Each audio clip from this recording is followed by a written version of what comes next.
போக்குவரத்து நெடுஞ்சாலைகள், துறைமுகங்கள் மற்றும் சிவில் விமான சேவைகள் அமைச்சராக விமல் ரத்நாயக்க, புத்த சாசனங்கள் மற்றும் சமய கலாச்சார விவகார அமைச்சராக பேராசிரியர் ஹினிந்தும சுனில் செனவி,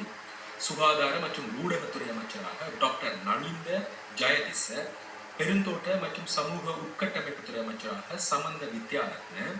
இளைஞர் விவகாரம் மற்றும் விளையாட்டுத்துறை அமைச்சராக சுனில் குமாரகமகே,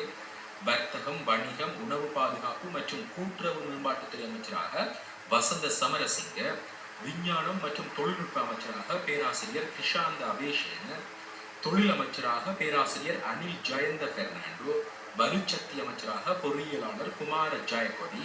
சுற்றாடல் துறை அமைச்சராக டாக்டர் தமிக்க பட்பெதி, விவசாயம், கால்நடை, காணி மற்றும் நீர்ப்பாசன அமைச்சராக KD லால்காந்த, நகர அபிவிருத்தி, நகர நிர்மாணம் மற்றும் வீடமைப்புத்துறை அமைச்சராக அனுர கருணாதிலக, கடற்தொழில், நீரியல் மற்றும் கடல் வளத்துறை அமைச்சராக ராமலிங்கம் சந்திரசேகர், கிராம அபிவிருத்தி, சமூக பாதுகாப்பு மற்றும் சமூக வலுவூட்டல் துறை அமைச்சராக பேராசிரியர் உபாலி பன்னகே, கைத்தொழில் மற்றும் தொழில் முயற்சி அபிவிருத்தி அமைச்சராக சுனில் ஹந்தும்பெட்டி, கல்வி, உயர்கல்வி, தொழில் கல்வி அமைச்சராக டாக்டர் ஹரணி அமரசூரிய,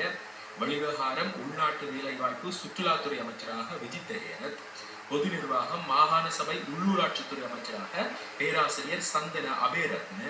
நிதி மற்றும் தேசிய ஒருமைப்பாடுத்துறை அமைச்சராக